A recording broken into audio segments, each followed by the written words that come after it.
साथियों, साल था 2024 और महीना था जुलाई का। मानसून उत्तराखंड में दस्तक दे चुका था और हम ये समझने की कोशिश कर रहे थे कि वो कौन से कारण हैं जिससे हिमालय की नदियां खास करके मानसून के दरमियान बहती। मैं नवीन जुयाल, विस्परिंग हिमालय। हमने चुना भिलंगना नदी। यह नदी साथियों भागीरथी की मुख्य सहायक नदी है और जो खतलिंग ग्लेशियर से निकलती है। हमारी यात्रा आरंभ होती है गुत्तू से, जो छोटा सा एक कस्बा है भिलंगना नदी के बगल में। हम यहाँ से पहुंचे गंगी, जहाँ तक आज सड़क जाती है। ये इस इलाके का आखिरी गांव है। यहाँ से हमारा लक्ष्य था खतलिंग ग्लेशियर तक पहुँचने का और वहाँ पहुँच करके हमें 2 लेक्स, जो ग्लेशियर लेक्स हैं, वहाँ तक पहुँच करके उनके हालात का जायजा लेना था। ये दूसरी बात है कि हम वहाँ तक नहीं पहुँच पाए, कारण था मौसम की खराबी। खूबसूरत जंगलों से होते हुए कभी भिलंगना के साथ और कभी भिलंगना से दूर चलते हुए हम दूसरे दिन गंगी के अंतिम पड़ाव, जो कि एक शेफर्ड का हट था, क्योंकि उससे आगे शेफर्ड नहीं गए थे, वहाँ पहुँचे, जो कि लगभग 4500 मीटर में था। वहाँ पहुँचने के लिए हमने बीच में आइस ब्रिजेस भी क्रॉस किए, बीच में नदियाँ भी हमें क्रॉस करनी पड़ी। खैर, ये दूसरी बात है। मौसम खराब होने के कारण हमें वास्तव में थोड़ी बहुत कठिनाइयाँ तो हुई, पर फाइनली हम 4500 मीटर के लगभग एक शेफर्ड हट के पास पहुँचे। ये आखिरी शेफर्ड हट था। शेफर्ड हट के अंदर बैठा हूँ और उनके साथ में दूसरे साथी, आपका नाम क्या है? किशन सिंह जी हैं। और किशन सिंह जी थोड़ा सा डार्क दिख रहे हैं क्योंकि अंधेरा उनके चेहरे पे आ रहा है। और आपका नाम क्या है? नते सिंह।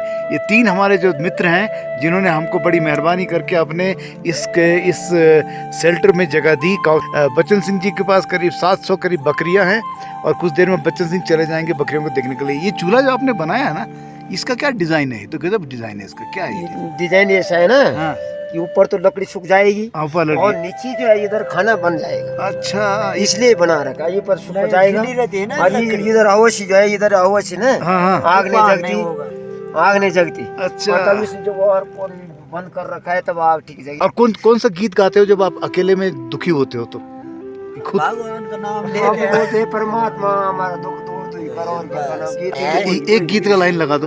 ये बोटा लगा ज्यादा नहीं लगा। मैंने कभी लगाई, शाम को लगाए।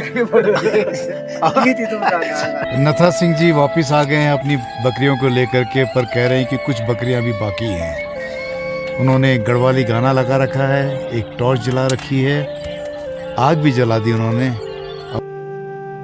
रात को नथा सिंह ने उस यूनिक चूल्हे पे बहुत ही बेहतरीन भोजन बनाया।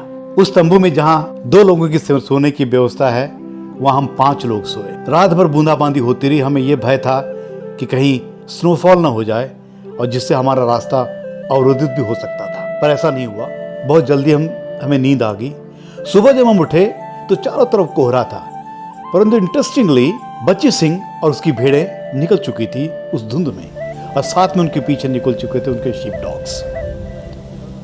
हमने बिना समय गंवाए बच्ची सिंह से पूछा कि किस रास्ते से हम उस छोर पे पहुंच सकते हैं जहां से हम एक पैनोरामिक व्यू लेकर के अपनी बात कह सकें कि हिमालय की नदियां बौखलाती। और वहां पहुंचे तो दृश्य कुछ इस तरह से था, जैसा बादल अभी भी घाटियों में थे।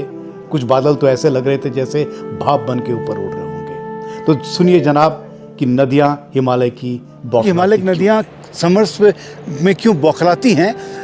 तो मैं ये कहूँगा कि खास करके हार हिमालय की नदियाँ ज़्यादा बौखलाती है compare to the lesser Himalaya की नदियाँ। उसका कारण ये है कि हार हिमालय जो है वो एब्रप्टली राइज करता है और अपने आप में एक तरह से साउथ वेस्ट मानसून के नॉर्थ वेस्ट पेनिट्रेशन के लिए एक ढाल सा बनाता है। इस कारण मैक्सिमम जो क्लाउड बर्स्ट की जो घटनाएं होती हैं वो हायर हिमालय और लेसर हिमालय की बाउंड्रीज पे होती है। हायर हिमालय की जो घाटियां हैं कंपेयर टू लेसर हिमालय वो काफ़ी संकरी होती है।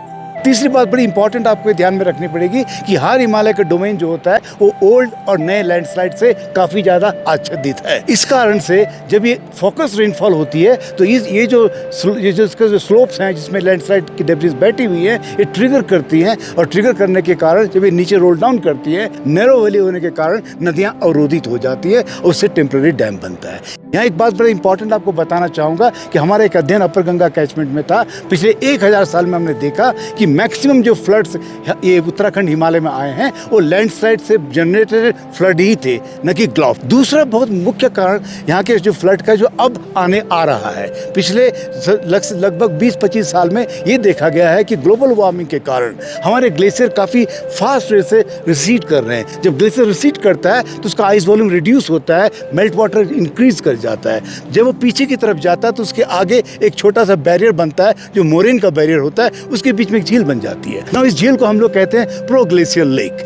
ये झील तब तक जीवित रहती है जब तक वो बैरियर उसको रोके रखता है, परंतु ये देखा जा रहा है कि कंटिन्यूस एक्सपेंशन ऑफ द झील के कारण वो बैरियर की जो धारक क्षमता है वो कम हो रही है। ये साउथ लोनाक लेक सिक्किम एक इसका बर्निंग एग्जाम्पल है कि जब ग्लेशियर पीछे जाता है, जैसा आप देख सकते हैं कि काफ़ी सारा मलबा छोड़ के जा रहा है। ये लिटिल मोरेन का मलबा है खतलिंग ग्लेशियर का। अब इमेजिन कीजिए इस इलाके में हम सेडिमेंट सरप्लस हैं, हम लोग सिर्फ ट्रांसपोर्ट लिमिटेड है, यानी कि बहुतायत में सेडिमेंट पड़े हुए हैं। तो इमेजिन कीजिए इसके पीछे अगर ग्लेशियर लेक जो कि है, इसके पीछे भी एक ग्लेशियर लेक पड़ी हुई है जिसको मानसर लेक हम कहते हैं। जब वो फटेगी ढाल से नीचे आएगा तो इस मलबे को लेता हुआ नीचे जाएगा। तो आने वाले समय में ग्लॉफ की जो संभावना है along with the landslide induced lake outburst flood की बढ़ने वाली है, और इसीलिए हमें बहुत ज़्यादा सजग होना पड़ेगा और अपनी डेवलपमेंटल स्ट्रेटेजीज को खास करके हिमालय के क्षेत्र में according to climate change tune करने की आवश्यकता है।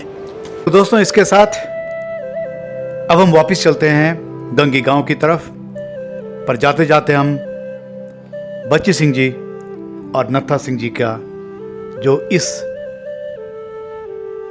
वाइल्डनेस में हॉस्पिटलिटी थी, that we can not forget, हम उनका तहे दिल से शुक्रिया अदा करते हैं।